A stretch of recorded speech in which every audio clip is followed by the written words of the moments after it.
warahmatullahi wabarakatuh. Kami dari PKK Kecamatan Gerebek Pokja 1 dengan kami Ibu Dina, dengan kami Ibu Rati, dan dengan Ibu Sriani yang mohon maaf saat ini berhalangan hadir. Untuk merealisasikan program kerja Pokja 1 di bulan ini, hari ini Kamis tanggal 25 Juni 2020 jam 13 waktu Indonesia Barat, kita wawancara langsung dengan Bapak Ketua KUA Kecamatan Gerebek dengan Bapak Mahfud Sarjana Hukum. Hari ini kita mengambil tema dampak COVID-19 terhadap pasangan siap menikah dan perubahan pola kerja pada kantor KUA di Kecamatan Gerebek. Nun sewu Pak, kami dari PKK Kecamatan Gerebek ya.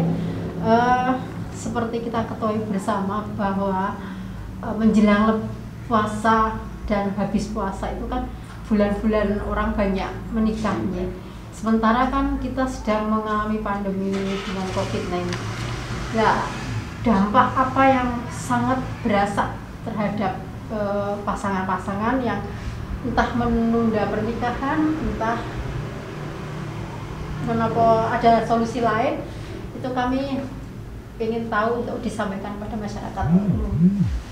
Terima kasih. Semenjak adanya COVID-19, memang dampak daripada virus corona atau COVID-19 itu sangat terasa sekali di masyarakat. Lebih-lebih dari hari ke hari, COVID-19 itu bukannya berhenti tapi malah justru semakin meningkat. Penambahan orang-orang yang terpapar virus corona itu bahkan sampai tanggal 24 kemarin ya, itu sudah mencapai 49.009 orang kalau tidak salah itu. Kemudian yang sembuh juga baru mencapai berapa itu, sekitar 19.658, dan yang meninggal sudah mencapai 2.573 itu sampai hari kemarin. Dari hari ke hari bukannya semakin berkurang tapi justru semakin meningkat, bahkan di atas rata-rata 1.000. Ini sangat mengkhawatirkan sekali bagi kita semua, lebih-lebih bagi kita khususnya di Kecamatan Gerebek ini. Walaupun alhamdulillah sampai sekarang juga masih lumayan agak aman, karena namun demikian kita juga perlu khawatir karena kita diapit oleh dua kecamatan yang mempunyai zona merah semua, yaitu antara Ngablak dan Kecamatan Secang itu. Makanya kami dari Kementerian Agama juga berpedoman pada Perdirjen nomor 6 ya, tahun 2020 ini untuk pelaksanaan akad nikah harus sesuai prosedur atau protokol kesehatan. Yaitu kalau kita melaksanakan di KUA hanya maksimal dihadiri oleh 10 orang, tapi kami justru ingin menekankan hanya kami mewajibkan hanya untuk 5 orang saja, yaitu saksi 2 orang, kemudian calon pengantin 2, dan walinya. Itu yang lain tidak kami perkenankan kecuali ada dokumentasi, itu saja yang kami perkenankan, dan itu pun kita mengambil jarak, jadi ada jarak semua. Ini adalah posisi yang seperti ini, hanya agak jarang gitu. Dan kami juga dalam hal melakukan akad nikah juga kami menjaga agar bagaimana kita juga tidak terpapar virus itu, karena kami juga tidak tahu apakah yang hadir melaksanakan akad nikah itu terkena atau tidak, kami juga tidak. Makanya kami tetap mencegah bagaimana saya harus mencegah itu dengan cara, kalau selama ini kan akad nikah ijab kabulnya harus dengan jabat tangan. Kami tidak menggunakan jabat tangan, langsung hanya pakai cara hanya kasih kode. Begitu kami, kalau wali sudah mewakilkan kepada saya untuk menikahkan, kami setelah selesai khotbah kami kasih kode seperti ini, langsung diucapkan itu. Namun demikian kami juga setiap ada pelaksanaan akad nikah itu ada istilahnya khotbah nikahnya, itu kami sampaikan beberapa hal kaitannya dengan COVID-19 itu, karena memang sangat penting sekali itu, dan sangat membahayakan karena virus itu sebenarnya tidak kelihatan tapi sangat membahayakan sekali bagi kita semua, sehingga perlu kehati-hatian kita semua, bahkan lebih-lebih kami melayani masyarakat di Kecamatan Gerabak ini, seluruh desa-desa yang ada di wilayah Gerabak kami yang menangani untuk pelaksanaan akad nikah, sehingga kami perlu hati-hati karena lebih-lebih kami juga tidak tahu karena pasangan calon pengantin yang laki-laki kan banyak yang dari luar Kecamatan Gerabak ini. Kalau hanya wilayah Gerabak saja insya Allah mungkin kita tidak begitu banyak khawatir ya. Tapi kalau kita calon pengantin laki-laki itu berasal dari daerah-daerah atau zona-zona merah, kita juga sangat ketat sekali kaitannya dengan itu, karena memang pelaksanaan itu harus sesuai prosedur, harus menggunakan masker, harus cuci tangan minimal atau menggunakan sarung tangan. Kalau di pelaksanaan di kantor kami harus wajibkan cuci tangan dan masih menggunakan sarung tangan dan masker, dan kami siapkan di depan itu tempat cuci tangan. Namun kalau yang di luar kami juga mewajibkan setiap yang akan melakukan akad nikah menyiapkan tempat cuci tangan di depan, kemudian menggunakan masker dan sarung tangan untuk pencegahan. Dan kami tetap sesuai prosedur untuk pelaksanaan akad nikah, baik yang di kantor maupun yang di rumah tetap kami batasi. Kalau yang di rumah maksimal hanya 10 orang, memang prosedurnya itu 10 orang, baik yang di kantor maupun yang di rumah. Tapi kami lebih memperketat itu karena memang kami juga agar tidak terkena dampak daripada itu. Terus kalau menikahnya Pak, pastinya kan beberapa bulan sebelumnya sudah disiapkan, sudah daftar dan sebagainya. Nah, berkenaan dengan COVID kemarin, apakah ada yang diundur atau dirubah menjadi nikah siri sementara? Kan gosipnya di luaran seperti itu. Nah, apakah benar seperti itu atau bagaimana? Ya, terima kasih. Jadi semenjak awal pelaksanaan puasa itu ya, puasa itu tanggal 20 April, tanggal 22 dan 23 April itu hanya ada pembukaan pendaftarannya itu. Setelah itu ditutup kembali pendaftarannya, sehingga bagi yang akan melakukan akad nikah untuk sementara tidak kami layani semenjak tanggal itu ya 23 April ke sana itu tidak kami layani, karena memang aturan seperti itu belum diperkenankan untuk melakukan akad nikah. Tapi kami juga tidak tahu apakah itu terus melakukan nikah siri atau tidak, karena saya justru memang ya itu semua aturan itu berdampak ya, semua itu pasti akan punya efek. Kalau kita menjalankan aturan-aturan itu nanti efeknya akhirnya, karena rata-rata masyarakat kita itu kan menggunakan saat waktu, kalau tidak hari ini tidak melaksanakan. Tapi ada juga yang sudah nasional, jadi kalau memang keadaan seperti ini banyak yang ditunda juga Bu. Karena rata-rata yang ditunda itu karena perantauan, tidak bisa pulang sehingga harus ditunda. Itu memang seperti itu yang terasa di masyarakat. Terima kasih. Berarti ketika ada penutupan kantor KUA itu memang itu atas perintah dari Depak. Itu sebenarnya tidak kami tutup ya, kami tetap layani untuk hal yang selain nikah. Untuk yang selain nikah tetap kami layani. Memang kami masih membatasi orang-orangnya yang datang, tidak ya, memang kami depan itu kami tutup tapi lewat belakang. Jadi memang dibatasi orang-orangnya supaya tidak semua masuk. Iya. Karena memang setiap hari ada yang piket bergantian. Itu memang perintah dari atasan seperti itu, harus ada yang piket walaupun istilahnya suruh kerja di rumah, tapi tetap dilayani pelayanan, kecuali untuk akad nikah setelah tanggal 23 April pendaftaran belum dilayani. Tapi kemudian setelah peraturan di 6 tahun 2020 tanggal 10 Juni itu sudah diperkenankan untuk pelayanan akad nikah baik yang di rumah maupun yang di kantor. Berarti sudah normal kembali ya? Normal kembali setelah tanggal 10 Juni. 10 Juni. Ya. Tapi tetap ada batasan-batasan dengan protokol kesehatan itu. Berarti dengan new normal yang sekarang ini ada aturan-aturan baru betul Pak? Iya, aturan baru itu pakai itu batas orang yang hadir seperti itu masih. Yang new normal hanya pas itunya saja ya, yang hadir aja ya. Terus belum boleh melakukan resepsi karena memang seperti kemarin ada berita ya di Semarang itu iya. melakukan resepsi Iya.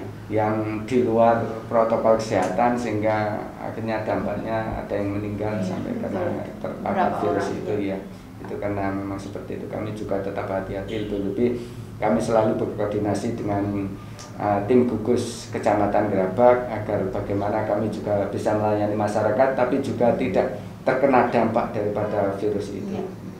Karena ya di daerah kami, kita kan masih Iya. daerahnya masih dengan segala aturan yang tradisional tradisional. gitu. Kalau ketika waktunya sudah ditentukan nanti berdampak gimana, Iya. menurut beliau kan seperti itu. Artinya tetap dilayani Iya. walaupun dikurangi yang hadir dan di rumah juga tetap dilayani ya. Semua kami layani sesuai, yang penting terpenuhi prosedur. Kalau tidak terpenuhi prosedur maka kami sesuai aturan itu berhak menolak daripada pelaksanaan akad nikah. Seperti kemarin kami dapat laporan dari tim gugus Kecamatan Gerabak bahwa katanya ada sebuah di wilayah Sumur Arum ya, kami tidak menyebutkan dusunnya, itu katanya akan melakukan resepsi, mengundang teman-temannya. Kami juga langsung berkoordinasi dengan tim gugus dan Bu Camat, kebetulan ada Bu Camat itu juga Ndiko, kalau karena ini laporan dari tim gugus katanya akan melakukan, kemudian kami memanggil calon pengantin itu, kemudian kami koordinasi, kami tanyakan kebenaran daripada itu.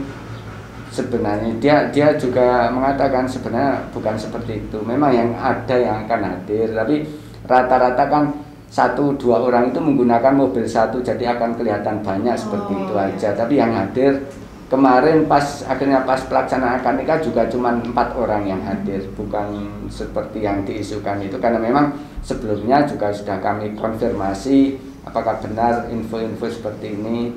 Ternyata memang dulunya kalau tidak kami tekan seperti itu akan melakukan itu, akan mengundang orang walaupun nggak banyak lah, tapi tetap akan mengundang.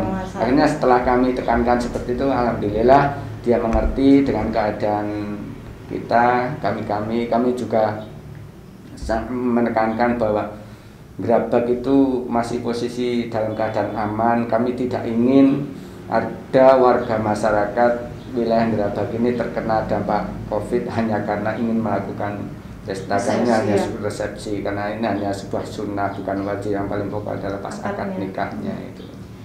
Jadi maaf tadi Bapak bilang bahwa tanpa jabat tangan ya, Iya. ketika akad secara agama itu dibolehkan. Tidak apa-apa, itu kan Nggak apa-apa. tidak harus dengan jabat tangan memang. Kemudian jabat tangan itu hanya memang antara akad nikah itu, ijab dan qabul itu tidak ada sela, tidak boleh ada sela. Makanya untuk menyampaikan itu harus adanya jabat tangan, tapi tidak harus jabat tangan karena ini dalam keadaan kondisi darurat ya. Makanya kami kasih kode begitu, langsung begitu saya selesai mengucapkan langsung kasih kode gini, langsung jawab itu. Tuh.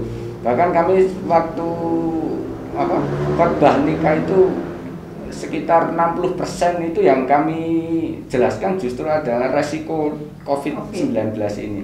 Kami mengharap dengan adanya itu masyarakat lebih paham bagaimana mencegah, karena memang kami menyampaikannya bagaimana cara pencegahannya, bagaimana cara menghindarinya, dan bagaimana apabila kita itu bersentuhan dengan orang yang seperti itu kami jelaskan supaya kami terutama yang memang bertemu dengan orang luar sebaiknya untuk segera cuci tangan atau pakaian segera cuci atau segera mandi, itu kan untuk pencegahan itu.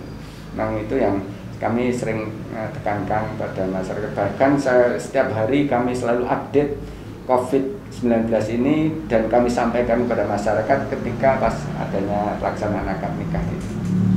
Artinya untuk yang di era COVID ini, di era pandemi ini, ada tes khusus nggak Pak? Maksud syaratnya ada tes untuk bahwa itu dia negatif COVID gitu, ada nggak Pak? Oh, kami tidak ada aturan itu ya. Ya, kami tidak ada aturan.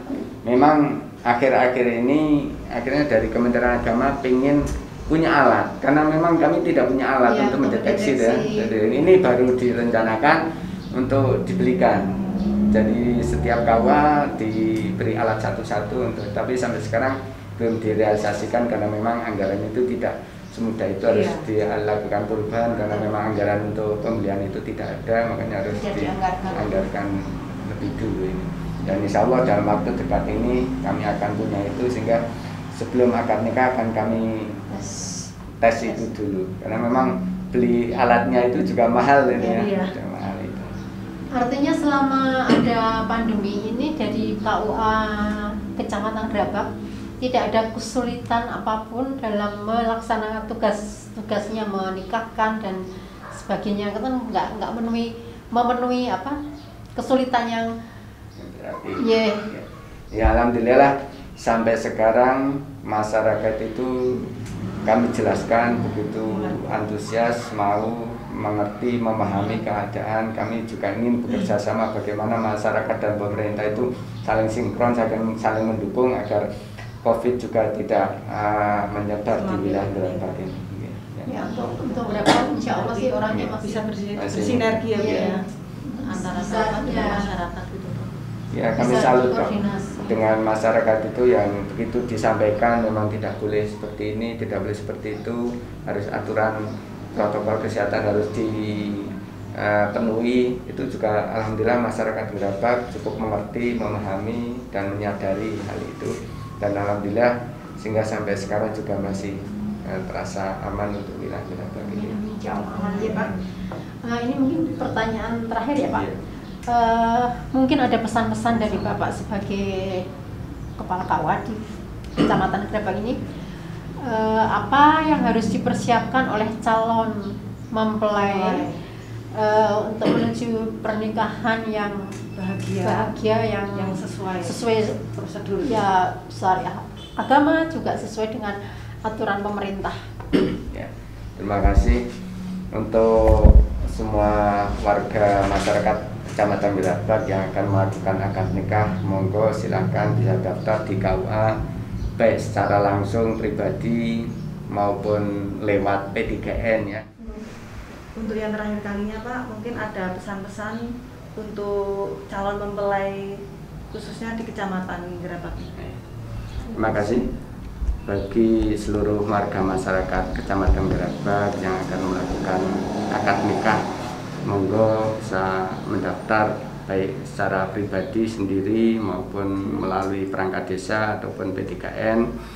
Kemudian panjenengan juga harus bisa memenuhi protokol kesehatan, baik melakukan akad nikah di rumah maupun melakukan akad nikah di kantor, yaitu paling tidak menyiapkan tempat cuci tangan di depan, kemudian menggunakan masker, menggunakan sarung tangan untuk pencegahan itu, dan tidak boleh menghadirkan orang banyak, maksimal hanya untuk 10 orang saja, karena memang itu aturan pemerintah. Kami sangat mengharap kerjasama kita baik masyarakat maupun pemerintah agar adanya kerjasama yang baik antara pemerintah dan masyarakat. Nanti insya Allah COVID-19 akan segera musnah atau hilang dari permukaan bumi Indonesia, wabil khusus di wilayah Grabak ini akan semakin aman, damai dan sejahtera.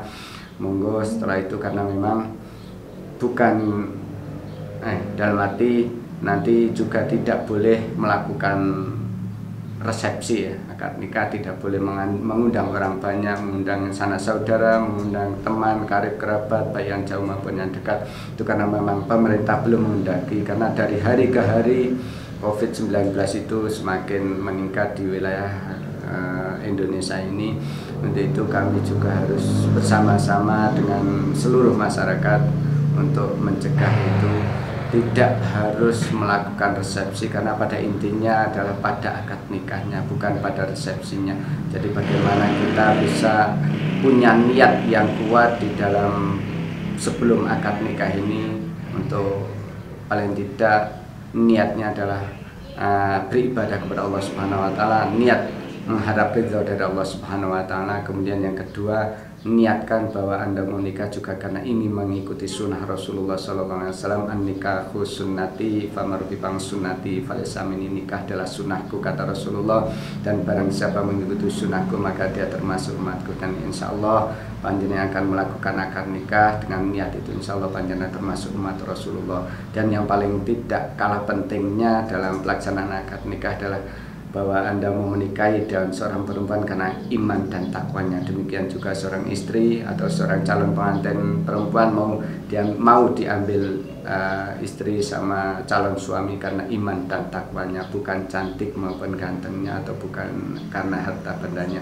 Insya Allah dengan demikian Anda akan menerima atau menghargai sebuah rumah tangga yang bahagia, sakinah, mawaddah, warahmah. Demikian yang bisa saya sampaikan. Kami akhiri, wabillahi taufiq wal hidayah. Assalamualaikum warahmatullahi wabarakatuh.